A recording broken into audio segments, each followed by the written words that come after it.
Mr. Magoo. That's a character I remember from the cartoon days. If I remember, he couldn't see very far. He had very myopic eyesight. He had some really thick glasses that once he took his glasses off, he was as blind as a bat. And every time that he was shown in the cartoon, he would lose his way or get run around by everybody because he couldn't see very well, or couldn't see in front of himself. And I think sometimes that, you know, customer behaviour and chasing customers makes us think like that. We can only see what's directly in front of us, so we only see what we've got, and we see it as a big mass, and we think everybody is the same, and we're not able to distinguish between shapes and sizes of customers, because the customer database these days, I would contend, for most businesses, is too large. Most businesses are chasing too many customers without looking at, you know, what are good customers and what are bad customers. So their eyesight or their vision of their customer base is very one-dimensional. It is based on you're a customer, therefore you're good.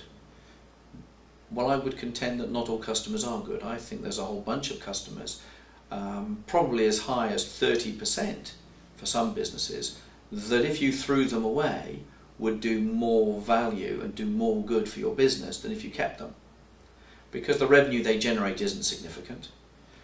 One client we've been working for has 30% of his customers generating 9% of his revenue.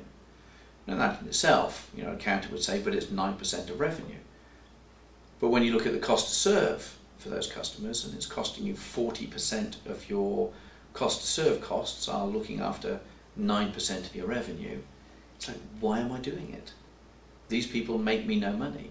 They drain the resources.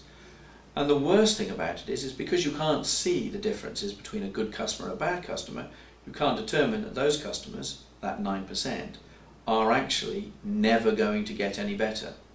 They're always going to be small, insignificant clients that are going to drain your resources. So you need to be a bit more brutal. You need to have better glasses. You need to look at tailoring your eyesight to suit the audience you're looking at. So when you're looking at a customer base, you're able to identify those customers that are treasure accounts, people that you should look after, people you maybe change your processes and business systems for, as opposed to a smaller, less valuable customer who fundamentally, if he doesn't take the standard service, doesn't take any service, because you can't afford to change your services to suit their needs. You can't afford to meet all their requirements, because fundamentally they're not big enough. And that doesn't mean to say you have to sacrifice customer service in total. You just have to tailor your service to suit the market you're addressing.